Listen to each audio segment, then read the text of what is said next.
really going to be prioritized by any of the teams in the first phase. Heck, we might even, we might even actually see it ignored completely in the draft for game number 2. Joy is a bit of a gimmick hero. That's what I call her, right? Because it's all about just distracting the enemy team. Anyways, though, I do want to talk a little bit about this XP lane or just Blacklist International's draft, because in a lot of their drafts here, we usually see that Fredrin is used as a flex pick. Not for Blacklist, though. Every single time the Fredrin is picked up by Blacklist, well, not every single time, but 90% of the time, it's jungle, right? Yeah. They always want a playmaker on Edward. That's the reason you're still seeing that Lapu ban here, the respect being given out, and also the Claude ban. They want to get rid of a hero that can blink out of the Detonus Welcome, can blink out of the real pure engage from the glue, and even from the poke that's coming in from the far side. But I still like the way that Blacklist are drafting, because we've discussed that the way that they're going to win is through OHEB as well as AdWords. So now that they've seen at least 80% of the draft coming in from Echo, now they should have enough information to really understand what kind of heroes they should get, because if OHEB and Edward loses lane, they're going to lose priority in the jungle or the riverside, and that's really going to impact how Blacklist plays. So this last 2 picks will really impact, because at least now they see the Brody. What do you want to use against the Brody? They still need to put Matrix? Yes, but they also still need to put a hero on Agent Zero, and that might be the key. Benedetta's still open here, but it looks like Echo has an answer. Oh, no, there you go. We mentioned the Joy. And they left it open. It's the Franco from Yaoi too. I love it, right? Again, we mentioned about the Joy. More of a distraction than a prio pick, right? Yes. But it is a good pick here. Noticing that Blacklist International, they're going to have that back line really targeted down by Echo. So what the Joy is going to do here is to create space by being that annoying hero in the enemy back line.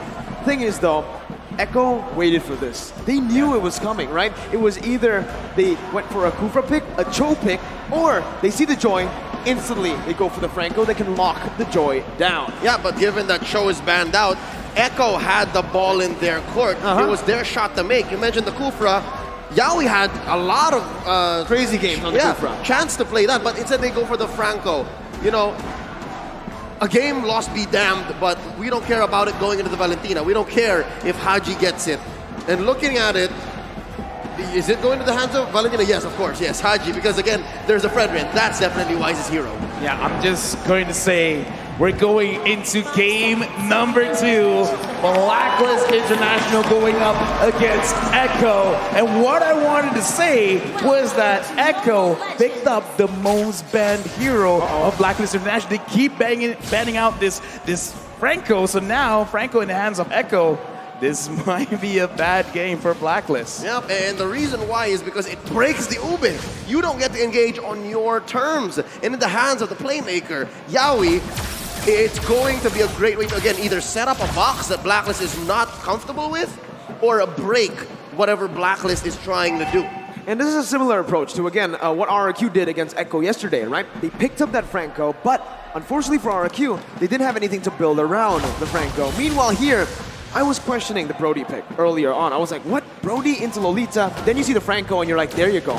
That's what it was for. You hook the opponent away, and what's the Lolita gonna do, right? Sure, she can actually jump in, flicker maybe to get that shielding down, but it's a bit too risky, and if Venus is on the receiving end of the hook, it's gonna be a lot to deal with here. And Venus, right now, is gonna be caught. Yaoi gonna throw the Iron Hook. Good dodge by Venus. Yeah, looking at this game, Blacklist International, I would say after the group stages, this Franco is a nightmare for them, because it is the reason why they've lost. So now we got to see their evolved form. Have they been able to find a way to fight against this Franco? Right now, looking at the lanes, not a lot is going on. Wise goes down to fight against Sanford, but I don't think they can secure a kill here.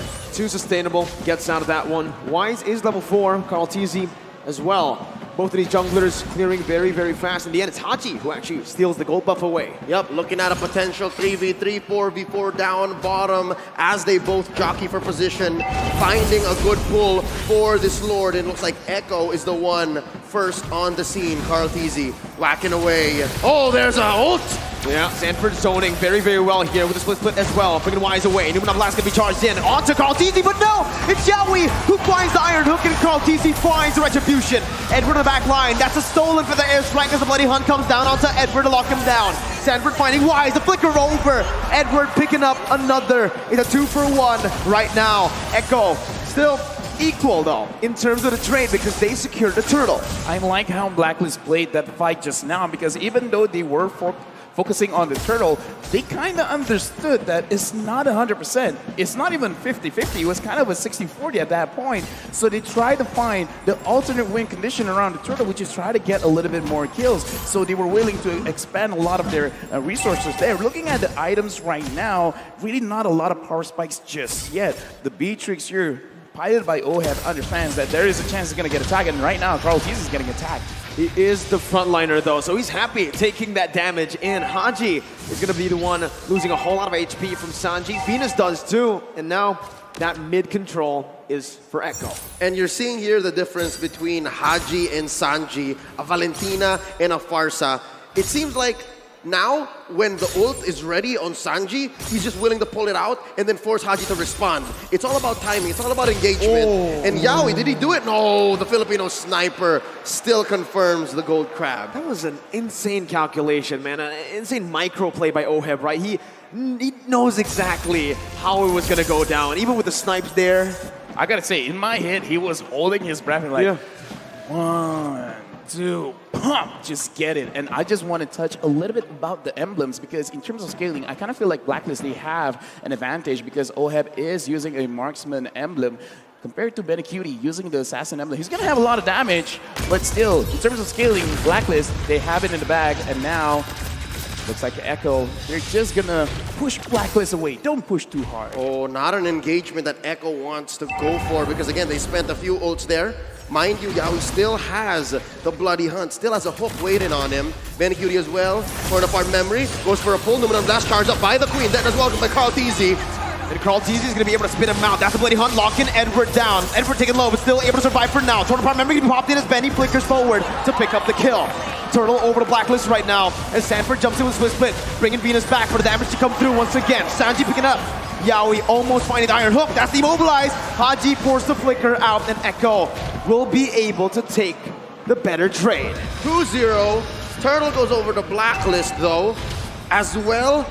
It's actually Echo who took it. Wow, clear win now for the Orcas. Yeah, clear win because they have a lot of birds in the early stages of the game because Wise being in the front line, he can CC them for a bit, and OHEB, that was lucky that he did not get hooked. And so far, OHEB will be fine. Looking at the items, clear power spikes right now.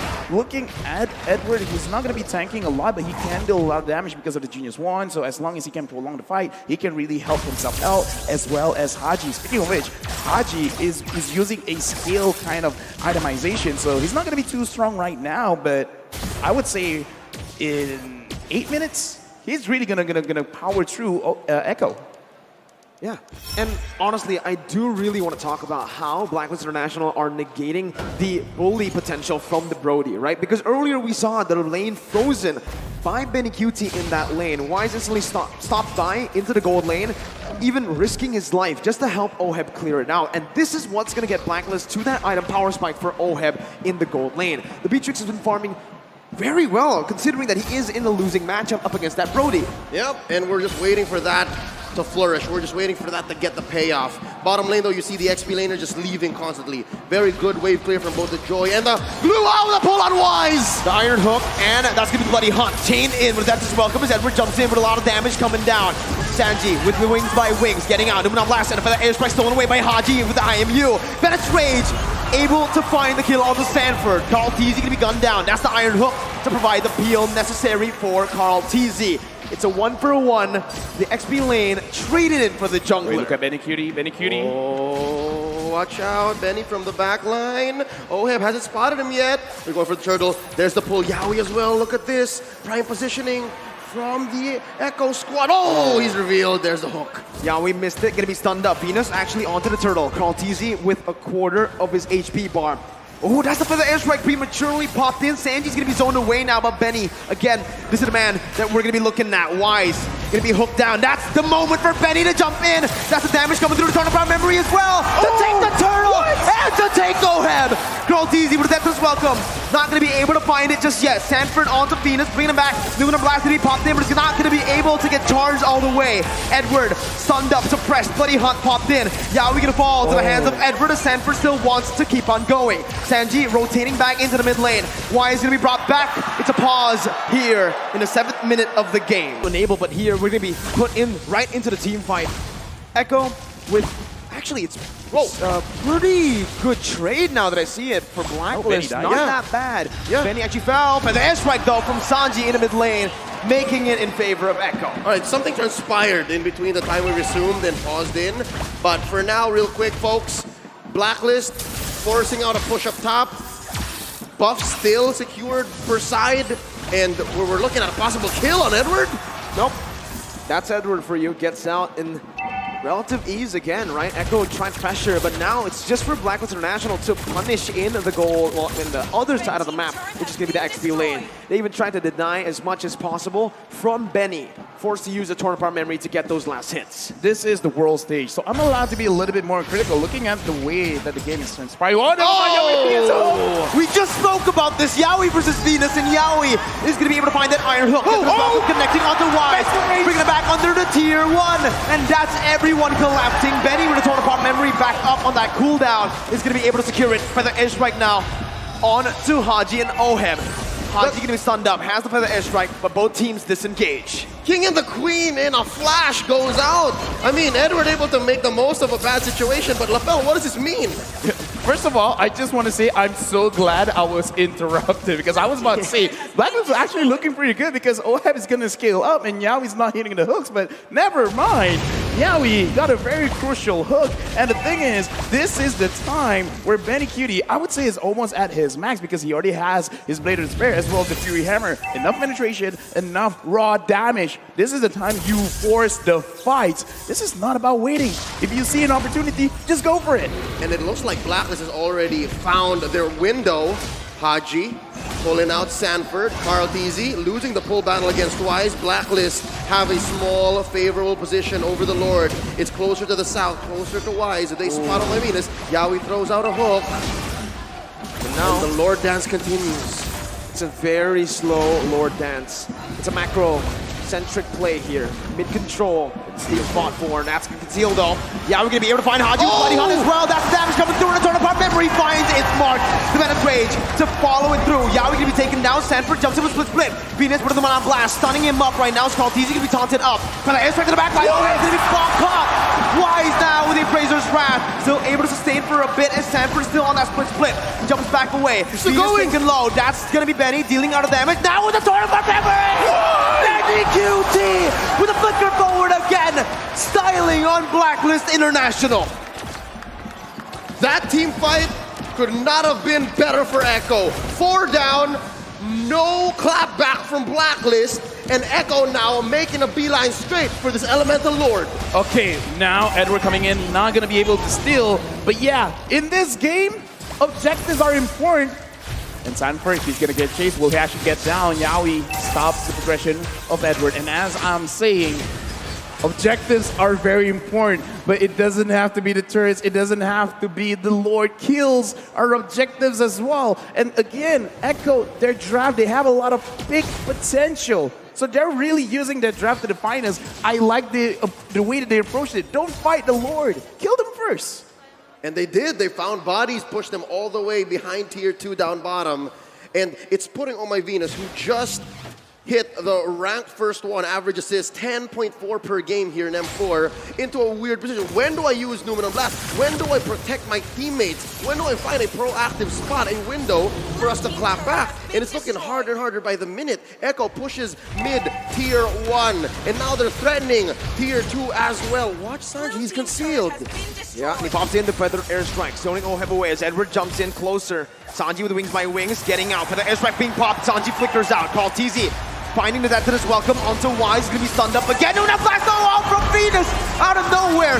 Sanford still in the front lines. Benny QT dealing with damage right now as Edward's gonna be able to jump into the back line, but the Bloody Hunt catches Edward, and a torn apart memory silences him, takes him down. Sanji with the Wings by Wings. Oheb gonna be taken low, forced to flicker out by Yaoi, and Sanford flicker forward. Now Echo still on the march with the Feather Airstrike taking Venus down. Haji is all alone, terrifying Yaoi. still able to survive with Iron Hook. Connects again, and Echo have wiped out Blacklist International. They're looking for the end. No minions on the board. They're forced to back away. 5 for 1 plus 2 major objectives pushed in by the Orcas. This is both discipline and ruthlessness. Lafel, where'd they pull this from? First of all, I gotta say, there's a reason why Franco is the most banned hero for Blacklist International. I kind of feel like going to the next game, it has to be put into contention. Now, Blacklist, how this really happens is because Echo always finds a way to actually dish out damage onto Oheb, because every single fight, look at where Oheb is positioning. It's not that his positioning bad, it's just that he has to constantly run away. He has to run away from Benny Cutie, he has to run away from Sanji, from Sanford, from Yaoi. There's so many ways he can get caught, and it's so hard to micromanage all of it, especially when Echo, the way that they attack, sometimes Oheb doesn't see it coming. It sounds like Blacklist has been overloaded by Burst and also a good amount of CC. And those two things are lethal against a lineup like Blacklist, against the Ube strat. And they just can't pull it off here as Benny Cutie forces a push up top. And that's a clean tier 2 tower take, gonna help open up this Luminous Lord for Echo. Now 8K ahead at 13 minutes. That's insane. And on top of that, Benny's on a hero like the Brody, who snowballs like an absolute monster. And you can see here, this is the play by Blacklist International. They still want to contest. Lord taken to half HP. Carl TZ still on it. This is the Lord dance. As the mid lane pressure will be popped in from Echo. 8,000 gold lead. The defender airstrike will be popped in. The zone of the members away. Carl TZ with the left as well, combining it. Haji stealing. For the airstrike again. The better spray. Down to the now blast. Why steals it away? Yaoi got the money hunt, but it's all for naught. Set all alone. Yaoi's gonna be gunned down.